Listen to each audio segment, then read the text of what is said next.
Study Mitra. Learn to earn. Hello friends, आज की video के अंदर हम लोग डाटा वैलिडेशन के बारे में समझेंगे कि डाटा वैलिडेशन क्या होता है और इसका यूज कहाँ कहाँ किया जाता है। डाटा वैलिडेशन जो है बहुत ही मेन टॉपिक होता है हमारे एक्सेल का। विदाउट डाटा वैलिडेशन का जो हमारा डेटा होता है वो एक तरीके से अधूरा होता है, क्योंकि उस पे डाटा वैलिडेशन की मदद से हम लोग अपने डेटा पे क्या कर सकते हैं, एक रेस्ट्रिक्शंस लगा सकते हैं। अब रेस्ट्रिक्शन जो है वो हम अलग अलग तरीके से लगा सकते हैं, ठीक है।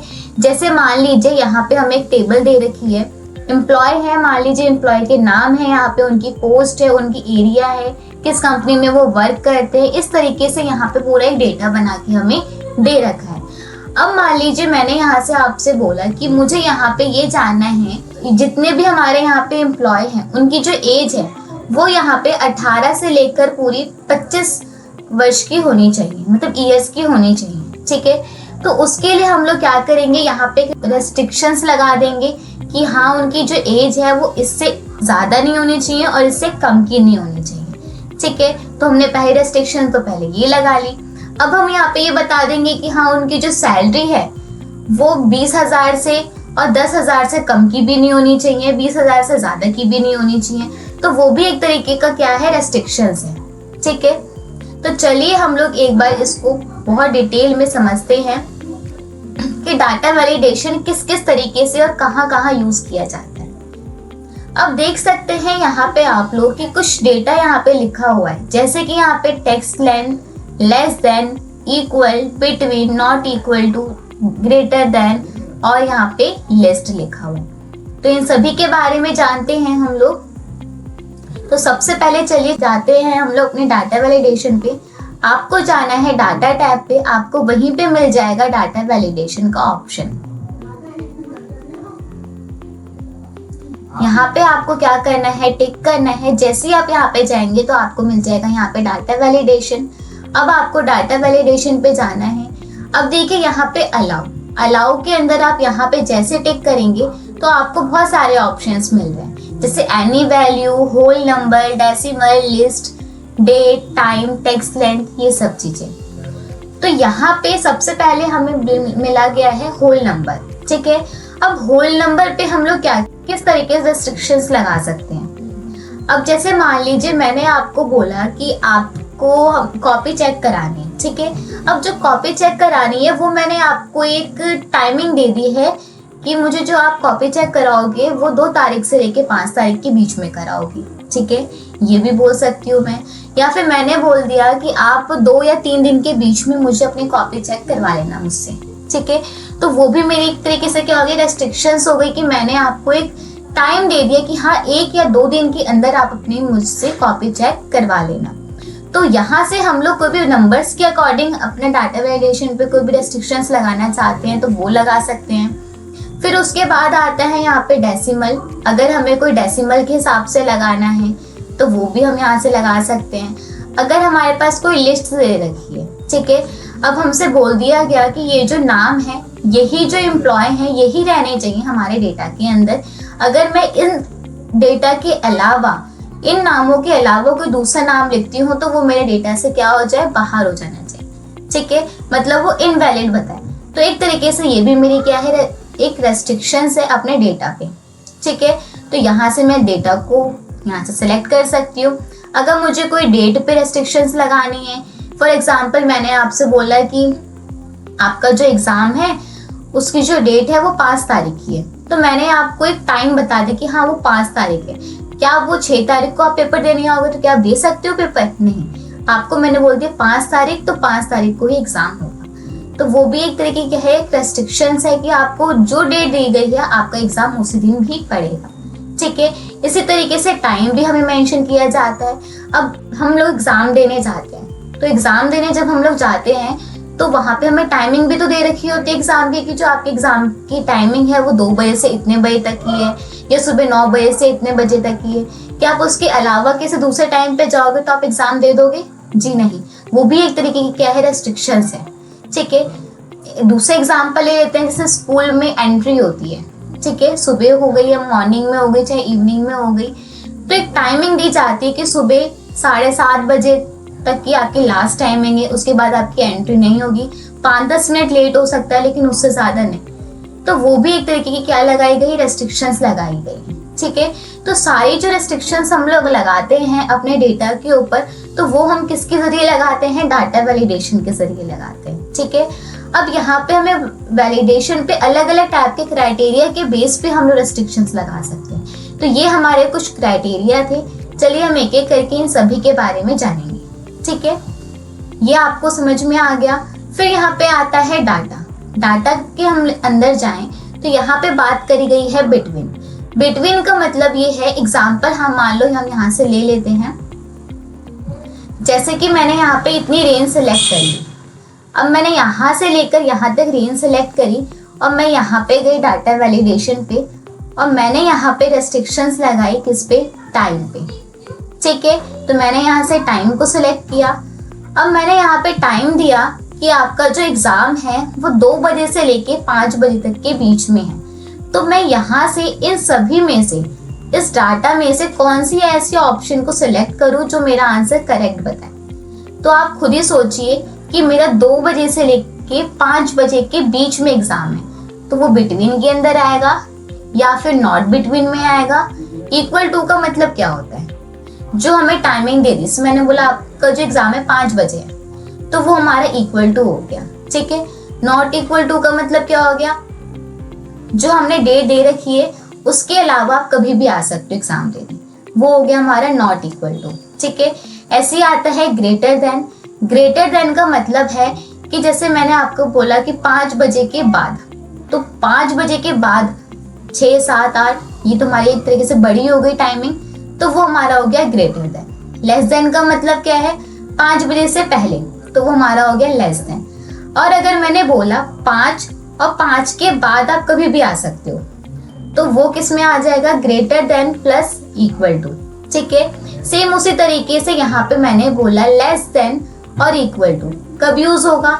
मैंने आपसे बोला कि आप मुझे अपनी कॉपी चेक कराइए कितने तारीख को, 5 तारीख के उससे पहले पहले, तो इक्वल टू में 5 तारीख, लेस देन उससे कम की।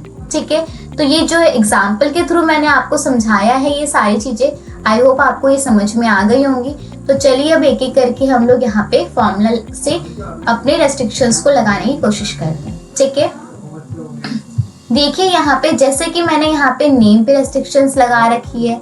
ठीक है, यहाँ पे मैंने एरिया पे रेस्ट्रिक्शंस लगा रखी है, एज पे लगा रखी है, डेसिमल पे लगा रखी है, टाइमिंग पे लगा रखी है। अब मैंने यहाँ से आपसे बोला कि मुझे यहाँ पे क्या करना है, जैसे क्रिकेटर है। ठीक है, अब एक हमारा गेम है ये क्रिकेट। अब क्रिकेट के अंदर कौन कौन प्लेयर है। ठीक है, तो यहाँ पे देखिए बहुत सारे प्लेयर हैं, ये सारे हमारे प्लेयर हैं। ठीक है, अब मैंने एक वैलिडेशन लगाई है इतने एरिया पे। मैंने बोला ये इतना एरिया है, मुझे इस एरिया के अंदर सिर्फ यही लोग चाहिए, यही मेरे क्या है, प्लेयर है। इसके अलावा अगर मैं कोई दूसरा नाम लिखती हूँ तो वो मेरी लिस्ट के अंदर उसको क्या करे, वो एक्सेप्ट ना करे, उसको रिजेक्ट करे। तो उसके लिए हम क्या करेंगे, यहाँ पे एक वैलिडेशन लगाएंगे। सबसे पहले अपने रेंज को सिलेक्ट करेंगे, देन हम कहाँ जाएंगे, डाटा वैलिडेशन पे जाएंगे। फिर आपको जाना है यहाँ पे, यहाँ से आप क्या सिलेक्ट करेंगे, लिस्ट, क्योंकि आपके पास ऑलरेडी पहले से लिस्ट है, तो आप लिस्ट पे जाएंगे। अब सोर्स के अंदर जो भी आपका सोर्स है, मान लीजिए मैंने यहाँ से लेकर यहाँ तक सिर्फ इतने लोगों के नाम को सिलेक्ट किया, और जैसे मैंने यहाँ पे एंटर किया तो आप देख सकते हैं यहाँ पे एक फिल्टर का साइन आ चुका है। अब इसके अंदर आप यही नाम लिख सकते हैं। अगर इसके अलावा अगर आपने कोई दूसरा नाम लिखा तो वो इसमें एक्सेप्ट नहीं करेगा। मान लीजिए मैं कोई दूसरा नाम लिख लेती हूँ यहाँ पे,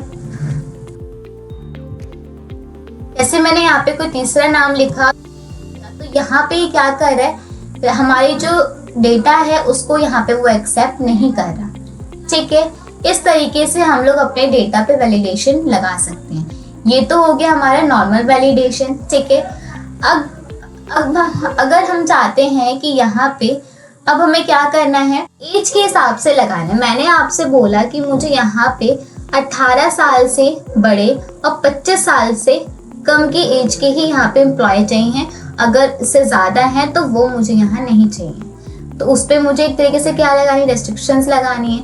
तो सबसे पहले आप क्या कर लीजिए, वो एरिया सेलेक्ट कर लीजिए जहाँ पे भी आपको वैलिडेशन लगानी है, ठीक है।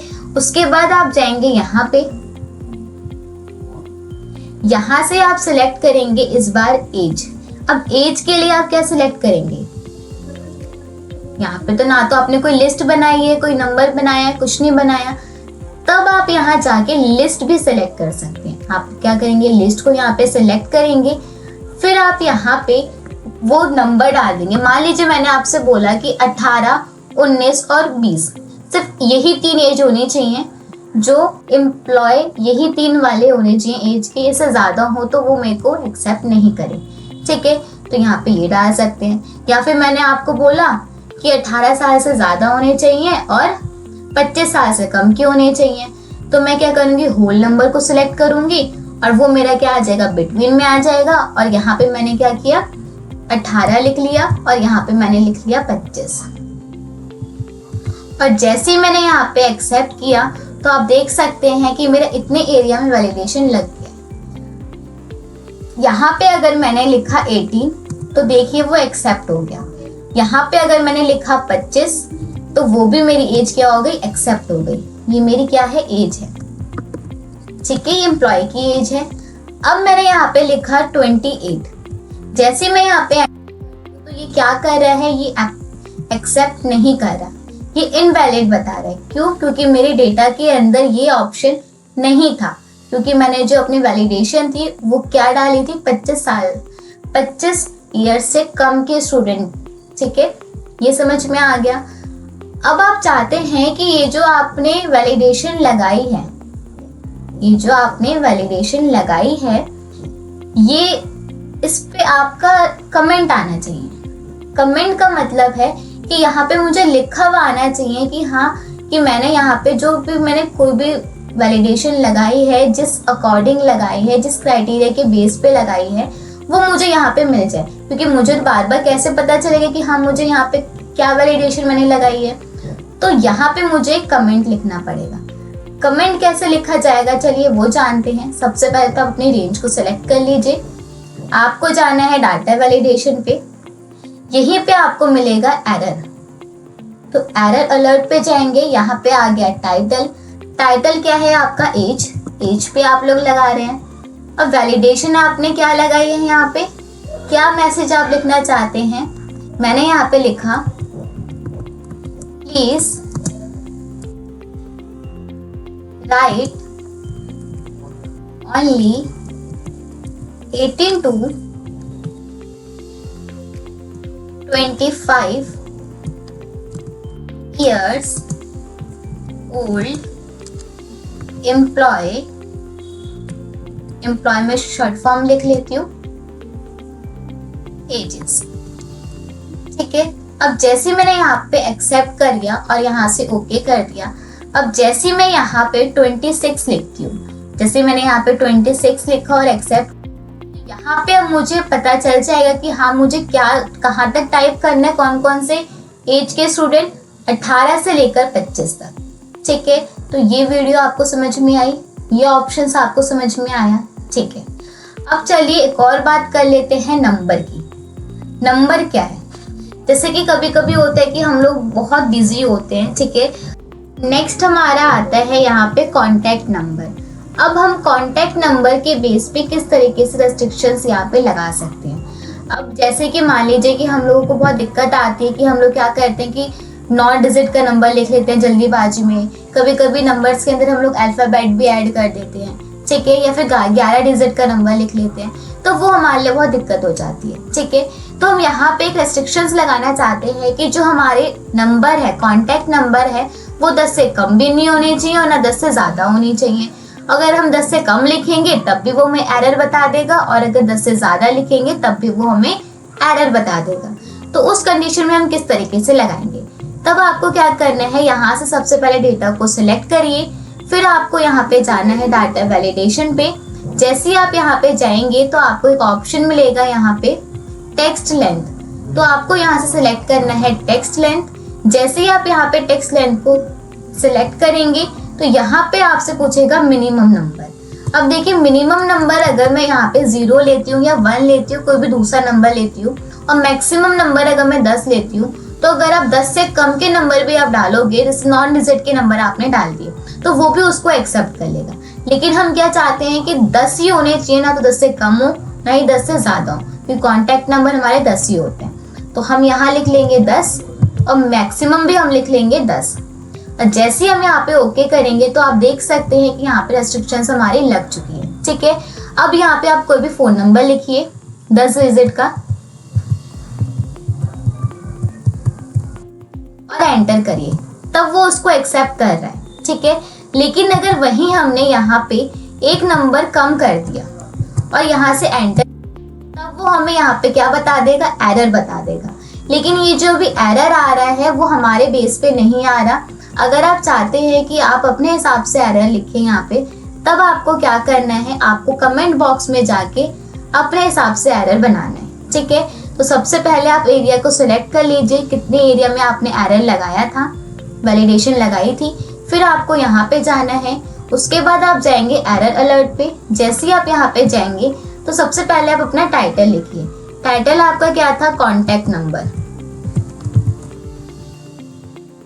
हमने यहाँ पे कॉन्टैक्ट नंबर लिख लिया और यहाँ पे आप क्या मैसेज ड्रॉप करना चाहते हो वो आप लिख सकते हैं। जैसे मैंने यहाँ पे लिख लिया, please write only 10 digit number. ठीक है, ये समझ में आ गया। जैसे हम यहाँ से इसको एक्सेप्ट करते हैं, ओके करते हैं, अब आप कोई भी फोन नंबर डालिए। मान लीजिए मैंने यहाँ पे बहुत कम का डाल दिया, ठीक है, या बीच में एक अल्फाबेट भी ऐड कर दिया, जैसे तो हमसे यहाँ पे पूछेगा please write only 10 digit number. ठीक है, तो हमने यहाँ पे पता चले कि हमने यहाँ पे कोई ना कोई मिस्टेक करी है, फिर हम दोबारा से चेक कर सकते हैं उसको। तो इस तरीके से हम लोग अपने कॉन्टैक्ट नंबर पे भी क्या लगा सकते हैं, रेस्ट्रिक्शंस लगा सकते हैं। आपको ये समझ में आ गया होगा। सेम टेक्स्ट लेंथ के थ्रू हम लोग कॉन्टैक्ट नंबर पे भी नहीं, अपने नाम पे भी रेस्ट्रिक्शंस यहाँ पे लगा सकते हैं। फॉर एग्जाम्पल, जैसे कि मान लीजिए मेरे को ऐसा नाम चाहिए यहाँ पे कि जो 3 अल्फाबेट से बड़ा हो और 5 से छोटा हो, तो उस केस में हम लोग क्या करेंगे, यहाँ पे रेस्ट्रिक्शंस लगा देंगे। मैंने यहाँ पे गई, रेंज को पहले मैंने सिलेक्ट किया, उसके बाद टेक्स्ट लेंथ पे जाना है आपको। जैसे ही आप यहाँ पे जाएंगे